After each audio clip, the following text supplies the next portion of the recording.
Welcome to the show. I'm Robert Earnshaw, and this is Omar Al-Duri. Omar, first thing, Yep. Champions League week. Yeah. We love the Champions League. Yep. Talk to me first of all about, let's go back, last year's winners, PSG. What's your feelings on them? Revitalized, PSG, successful season. First half was tricky. No one would have guessed they would have ended up the way they did. Finished in incredible form with Luis Enrique at the helm as well. Did his thing. Then it almost got dampened a bit because of the Club World Championship. And things started to people started to forget very quickly what PSG did last year. And then Donnarumma leaves, the goalkeeper. He has a bit of a spat with Enrique. Enrique shows his relentless side and ruthlessness, says, I'm not thinking that direction, thank you. You can move on. He goes to City. So coming into this with a 100% record, they've won 3 out of 3, and no one's really talking about them in the same light. Maybe because of the fog of the Club World Championship where they came out tired. Maybe a little bit disrespected in terms, I think so. or what's the word? Fickle? Yeah. We moved past it too quick. Yeah. You know, yeah. These are the champions of Europe. Yeah. This is the best team by far, Yeah. I think. Did you feel that they were the best team by far last year? Yeah, there was. You can talk about moments where they could have crumbled or they were under pressure. I think about Aston Villa. I think about the English teams that gave them a bit of trouble. They scored an early goal against Arsenal, which kind of really quietened the whole stadium. My cousin was there. He was sitting in my seat as a season ticket holder, and he said, "I thought you spoke about atmosphere. I thought you said to me that the Arsenal stadium had like." An aura about it. He's like, there was nothing. And I said, well, they scored so early on. They almost silenced Arsenal and they kept them very, very quiet. And then what they did in the final, I mean, you saw that. Like, how did you see that? Like when you saw it, was it really happening, or were you thinking, I knew that was going to happen? I thought, okay, Inter I like, and I thought, I like both teams. And both teams have got different tactics. Very interesting when you see Inter, their tactics, when you see PSG. And when you kind of think, oh, this is going to be an interesting game. I think it's going to be close. It's nowhere near. I've actually never seen a more one-sided final, a more clear, outright winner and pure class in a final. I don't think I've ever seen that in a complete demolition of the opposition. I mean, they didn't come to play. They came to win it. And I just thought they were just too good. There's times where you're completely out of the water, completely blown away. And I thought PSG were so good. And they just were worthy winners. That's what I felt. I felt Inter played their final in the semis. Do you know how they came up Yeah. against Barcelona and what they did there? I felt the gas was emptied there. And then all of a sudden, they've come to the final almost thinking, yeah, we deserve to be here. And you kind of felt like if anyone was going to beat PSG, it would be something special. Not special in terms of like a moment, but in terms of like tactically, something that would unsettle them. Will they go on breaking up the play more often, frustrating them?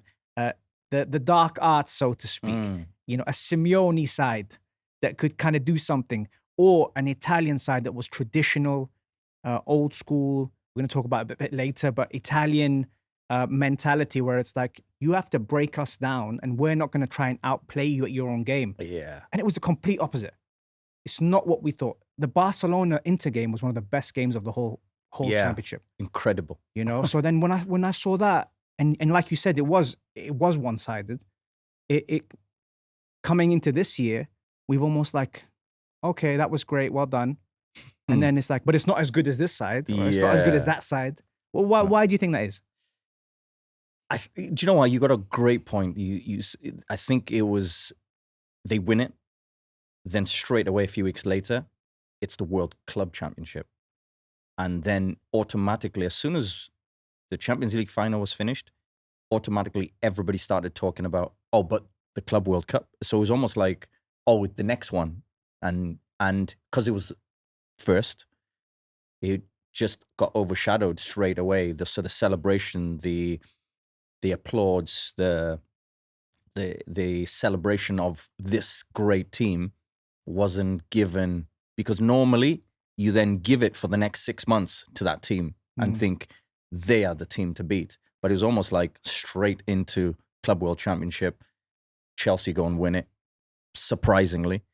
And then I think just a lot of the drama that happened, Donnarumma, just it was like everything just moved on so quickly. So I think it was that. And another question I have for you is, do you still think they're at that level? And is PSG still the team to beat? And will they win it? Unless you've got somebody else in the Champions League that you think is a bigger favorite. I think they're still at that level because I don't think they've lost as much as they've gained in that period. And I also think Enrique is a coach.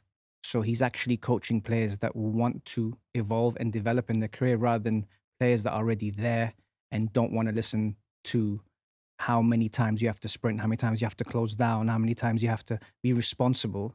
Whilst in the past, maybe one player would have more freedom to not track back, not close the gap, not close the passing lanes. And now with the players he has, they're all switched on. They've seen he's got a Ballon d'Or winner there. He's got players that are close in the top 10.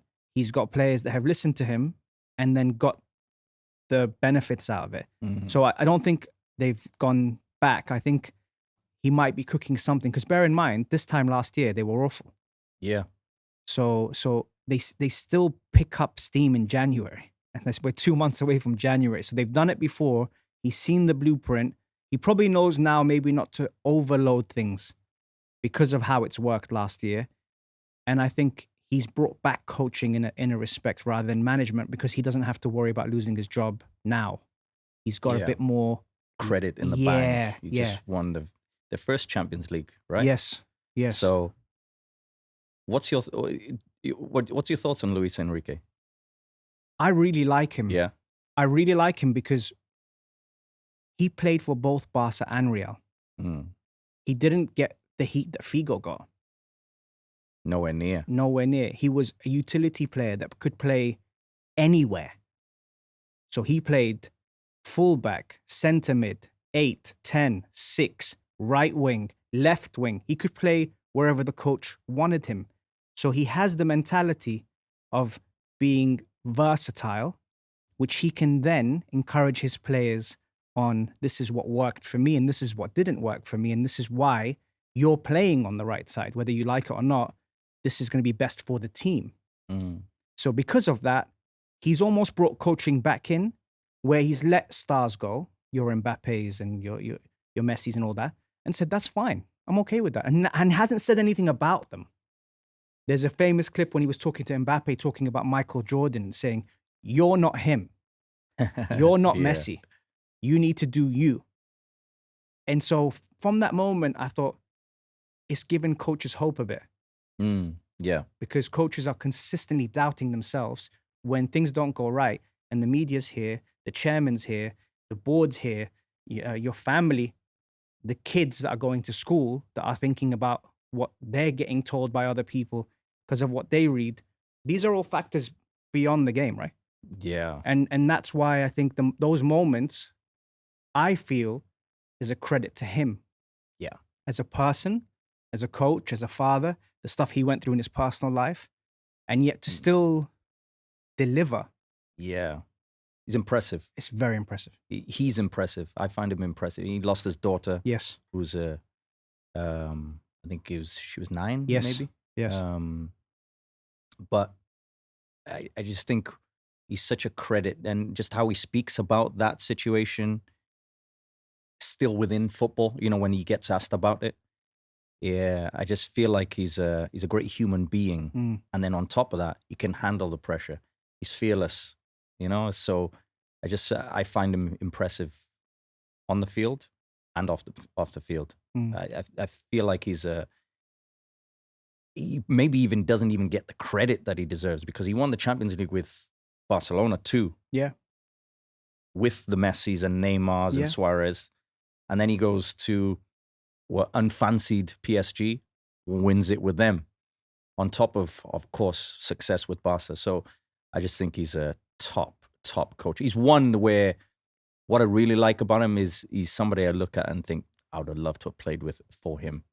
I'd love to have played for him. You know, as much as he pushes you, he pushes you and understands you, but pushes you in the right way, in a good way, where you're like, yeah, I'll do that.